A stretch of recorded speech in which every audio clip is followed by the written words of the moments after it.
Pakistani minister Ehsan Iqbal लोगों को request कर रहा है कि वो चाय कम पिएं क्योंकि पाकिस्तान की इकोनॉमी कोलैप्स हो सकती है। पाकिस्तान के हालात श्रीलंका जैसे हो सकते हैं। ब्लूमबर्ग मैगजीन के न्यू रैंकिंग के मुताबिक पाकिस्तान चौथे नंबर पे वो मुल्क है जो डिफ़ॉल्ट कर सकता है। हालात इतने बुरे हैं कि स्टूडेंट्स के लिए बुक्स प्रिंट नहीं हो सकते क्योंकि पेपर ख़त्म हो चुका है। 1 लीटर पेट्रोल 238 रुपये में मिल रहा है। कार कंपनीज अपने असेंबली प्लांट्स को बंद कर रही हैं। मेडिसिन बनाने वाली कंपनीज कह रही हैं कि हम अद्वियात नहीं बना सकते क्योंकि हमें रॉ मटेरियल्स की इंपोर्ट महंगी पड़ रही है। डॉलर की ऊंची उड़ान, डॉलर रुपए के मुकाबले में 240 रुपए तक पहुंच चुका है। सिचुएशन इतनी नाजुक है कि पाकिस्तान के आर्मी चीफ ने व्हाइट हाउस से रिक्वेस्ट की है, तब जाकर IMF ने पाकिस्तान के लिए 1.2 बिलियन डॉलर्स रिलीज किए। वजीर आजम शहबाज शरीफ ने सस्ता आटा देने के लिए अपने कपड़े बेचने का ऐलान कर दिया, लेकिन आटा फिर भी सस्ता ना हुआ। 1947 से लेकर 1970 तक पाकिस्तान बहुत तेजी से ग्रो कर रहा था। पाकिस्तान की इकोनॉमी भारत से भी ज्यादा फास्ट ग्रो कर रही थी। न सिर्फ भारत से बल्कि साउथ एशिया की फास्टेस्ट ग्रोइंग इकोनॉमी था पाकिस्तान। समझते हैं कि पाकिस्तान का इतना बुरा हाल हुआ कैसे। The United States has conducted an operation that killed Osama bin Laden, the leader of Al-Qaeda. Pakistan has so far received little over $3 billion out of the $6 billion IMF loan. Pakistan has reached a staff-level agreement with the International Monetary Fund to resume its loan process. Pakistan's Prime Minister remains in his post after surviving a legal attempt to push him out. The case was brought after the Panama Papers revealed details of his family's vast wealth. 4 main वजूहात हैं जिसकी वजह से पाकिस्तान तरक्की नहीं कर पाया। उनमें से एक, अमेरिका की सोवियत यूनियन के खिलाफ जंग में मदद करना। दूसरा, सियासी गैर इस्तकामत, पॉलिटिकल इनस्टेबिलिटी। तीसरा, IMF बेलआउट्स। और चौथा, करप्शन। जब सोवियत यूनियन ने अफगानिस्तान पे हमला किया तो अमेरिका को इस खित्ते में एक ऐसा मुल्क चाहिए था जो उसे सोवियत यूनियन के खिलाफ जंग में मदद कर सके, और वो मदद फराहम की पाकिस्तान ने। अफगानिस्तान में सोवियत यूनियन के खिलाफ जंग लड़ने के लिए अमेरिका ने पाकिस्तान को कुछ बिलियन डॉलर्स फराहम किए। उन पैसों से पाकिस्तान ने KPK में मदरसे के बच्चों को ट्रेन किया और जिहाद के नाम पे उन्हें सोवियत यूनियन से लड़ने के लिए अफगानिस्तान में भेज दिया। सोवियत यूनियन को हमने शिकस्त दे दी, अमेरिका का मकसद पूरा हो गया। सोवियत यूनियन के खिलाफ जंग में अमेरिका का अलाय बनने से पाकिस्तान को बहुत बड़ा नुकसान पहुंचा, जिसका खमियाजा हम आज तक भुगत रहे हैं। इस जंग में 50,000 से जायद पाकिस्तानी अपनी जानें गंवा बैठे। बिलियंस ऑफ डॉलर्स का पाकिस्तान को नुकसान पहुंचा।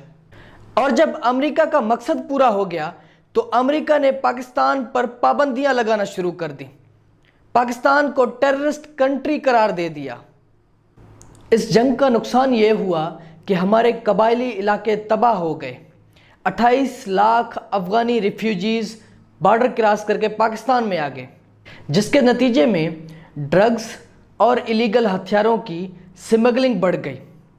ड्रग्स के स्मगल होने का नुकसान ये हुआ कि आज स्कूल्स, कॉलेजेस और यूनिवर्सिटीज़ में ड्रग्स आम हो गई हैं, जिसकी वजह से हमारी नौजवान आबादी बहुत बुरे तरीके से मुतासिर हुई है। और इलीगल वेपन्स के स्मगल होने से पाकिस्तान में क्राइम रेट बढ़ गया। इस जंग के नतीजे में पाकिस्तान में दहशतगर्दी बढ़ गई। दहशतगर्दी के बढ़ने से इन्वेस्टर्स अपना पैसा पाकिस्तान से विड्रा करके और ममालिक में इन्वेस्ट करने लगे, जिसकी वजह से हमारी इंडस्ट्रीज़ बंद होने लगी। और इंडस्ट्रीज़ के बंद होने से नुकसान ये हुआ कि बेरोज़गारी बढ़ गई, गुर्बत बढ़ गई, और गुर्बत बढ़ने के नतीजे में क्राइम रेट बढ़ गया। इंडस्ट्रीज़ बंद होने का एक नुकसान ये भी हुआ कि पाकिस्तान की एक्सपोर्ट्स कम हो गई और इंपोर्ट्स बढ़ गई। एक्सपोर्ट्स का मतलब है اپنی چیزیں دوسرے ممالک کو بیچنا، جس کے نتیجے میں آپ کے ملک میں ڈالر زیادہ آتے ہیں اور آپ کی کرنسی ڈالر کے مقابلے میں مضبوط ہو جاتی ہے۔ امپورٹس کا مطلب ہے باہر سے چیزیں خریدنا۔ جب آپ باہر سے چیزیں خریدتے ہیں تو آپ کو پیمنٹ ڈالرز میں کرنی پڑتی ہے۔ جب ڈالرز ملک سے باہر زیادہ جاتے ہیں تو آپ کی کرنسی پہ بوجھ بڑھ جاتا ہے، جس کی وجہ سے ڈالرز کی قدر میں اضافہ ہوتا ہے اور آپ کی کرنسی ڈی ویلیو ہو جاتی ہے، جس کے نتیجے میں مہنگائی بڑھ جاتی ہے۔ ڈالرز باہر زیادہ جانے سے فارن ریزروز کم ہو جاتے ہیں۔ فارن ریزروز یہ وہ فارن کرنسی ہے جو ایک ملک استعمال کرتا ہے دوسرے ملک سے چیزیں خریدنے کے لیے۔ جب فارن ریزروز زیرو ہو جائیں تو آپ کا ملک ڈیفالٹ کر جاتا ہے۔ اس کا مطلب یہ ہوا کہ آپ کے پاس فارن کرنسی نہیں ہے باہر سے چیزیں خریدنے کے لیے، جس کے نتیجے میں مہنگائی بڑھ جاتی ہے۔ اگر ہمارے پاس ڈیمز ہوتے تو ہم یہی ایکسٹرا پانی اسٹور کر کے اس سے سستی بجلی بنا سکتے تھے۔ نہ صرف یہ بلکہ جو پیسہ ہمارا فیول امپورٹ کرنے میں جاتا ہے، جو فیول ہم استعمال کرتے ہیں الیکٹریسٹی بنانے میں، وہ پیسہ بھی بچ جاتا۔ فیول کی پرائسز ہائی ہونے کی وجہ سے ہم اتنی الیکٹریسٹی نہیں بنا پا رہے جتنی ہماری ضرورت ہے، اور جو الیکٹریسٹی بن رہی ہے وہ بھی مہنگی بن رہی ہے، جس کی وجہ سے لوڈ شیڈنگ ہے، اور انڈسٹریز کو ضرورت کے مطابق بجلی نہیں مل پا رہی۔ انڈسٹریز کو مہنگی بجلی ملنے کی وجہ سے انڈسٹریز میں بننے والی چیزوں کی پروڈکشن کاسٹ بڑھ جاتی ہے، جس کی وجہ سے مارکیٹ میں وہ چیز مہنگی پہنچتی ہے، مارکیٹ سے پھر شاپ کیپر تک مہنگی پہنچتی ہے، شاپ کیپر سے آپ تک مہنگی پہنچتی ہے۔ انڈسٹریز کو کم بجلی ملنے کی وجہ سے انڈسٹریز 24 گھنٹے نہیں چل پا رہی، جس کی وجہ سے پروڈکشن کم ہو رہی ہے۔ فار ایگزامپل، اگر ایک انڈسٹری کو صرف دن میں بجلی مل رہی ہے تو وہ 5000 ایٹمز بنا پائے گی، اگر اسے 24 گھنٹے مل رہی ہے تو وہ 10,000 ایٹمز بنا پائے گی۔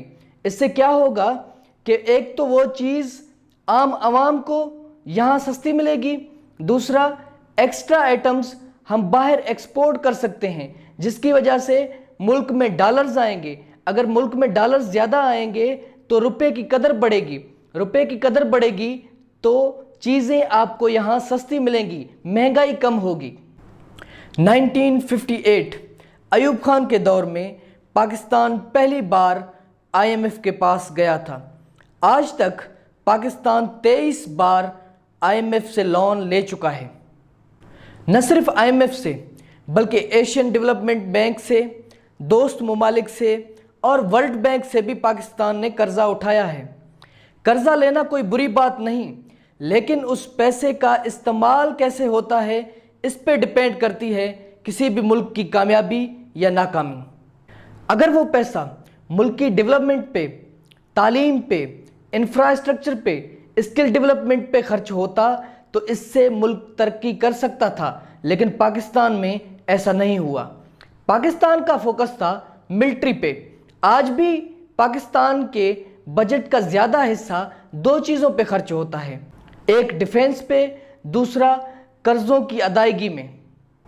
آج بھی لٹریسی ریٹ صرف 58% ہے، باقی 42% لوگ پڑھ لکھ ہی نہیں سکتے۔ ایسی سچویشن میں فارن کمپنیز کیوں پاکستان آئیں گی، کیوں لوگوں کو جابز دیں گی؟ ڈیولپمنٹ نہ ہونے کی وجہ سے انکم سورسز بڑھے ہی نہیں، تو پاکستان کو قرضوں کی واپسی کے لیے اور قرض اٹھانا پڑا۔ قرضے اتنے بڑھ گئے کہ کوئی قرض دینے کے لیے تیار نہیں تھا، تو پھر پاکستان نے قرضوں کی ادائیگی کے لیے زیادہ انٹریسٹ ریٹ پہ قرض اٹھانا شروع کیے۔ جہاں پاکستان 3% یا 3.5% انٹریسٹ ریٹ پر قرض لیتا تھا، اب وہی قرض 6% انٹریسٹ ریٹ پر اٹھانے پہ مجبور تھا۔ کرپشن نے پاکستان کی جڑیں ہلا دی۔ Billions of dollars money laundering کی صورت میں پاکستان سے باہر گئے، جس سے روپے پر پریشر بڑھ گیا اور روپیہ ڈالر کے مقابلے میں اپنی قدر کھو بیٹھا، جس سے مہنگائی بڑھ گئی اور بہت سارے لوگ پاورٹی لائن سے نیچے چلے گئے۔ इन कर्जों की दलदल से पाकिस्तान सिर्फ एक ही सूरत में निकल सकता है। पाकिस्तान को अपनी एक्सपोर्ट्स बढ़ानी पड़ेंगी और इंपोर्ट्स कम करनी पड़ेंगी, यानी पाकिस्तान को अपनी चीज़ें बाहर ज़्यादा बेचनी पड़ेंगी और ख़रीदनी कम पड़ेंगी। इससे मुल्क में डॉलर्स आएंगे ज़्यादा और जाएंगे कम। पाकिस्तान इन्वेस्टर्स के लिए आसानियां पैदा करे, जैसे ज़्यादा से ज़्यादा लोग पाकिस्तान में इन्वेस्ट करें। इससे पाकिस्तानियों को जॉब्स मिलेंगी, पाकिस्तान की एक्सपोर्ट्स बढ़ेंगी और पाकिस्तान में ज़्यादा से ज़्यादा डॉलर्स आएंगे। बहुत सारे ममालिक सिर्फ टूरिज़्म इंडस्ट्री से बिलियंस ऑफ डॉलर्स कमा रहे हैं। पाकिस्तान टूरिस्ट के लिए आसानियां पैदा करे, इससे लोकल लोगों को रोज़गार मिलेगा और पाकिस्तान में ज़्यादा से ज़्यादा डॉलर्स आएंगे। बैरून मुल्क पाकिस्तानी ज़्यादा से ज़्यादा अपने पैसे पाकिस्तान में भेजें। इससे पाकिस्तान को इनफ डॉलर्स मिल जाएंगे कि वो अपने कर्जे खुद अदा करे, ताकि पाकिस्तान को कर्जे अदा करने के लिए और कर्जे न उठाने पड़े। इस तरह पाकिस्तान तरक्की करेगा। ऐसी मज़ीद इंफॉर्मेटिव वीडियोस के लिए चैनल को सब्सक्राइब करें और बेल आइकॉन को दबा दें, ताकि लेटेस्ट इंफॉर्मेटिव वीडियोस आप तक पहुंचती रहें। और जाते जाते वीडियो को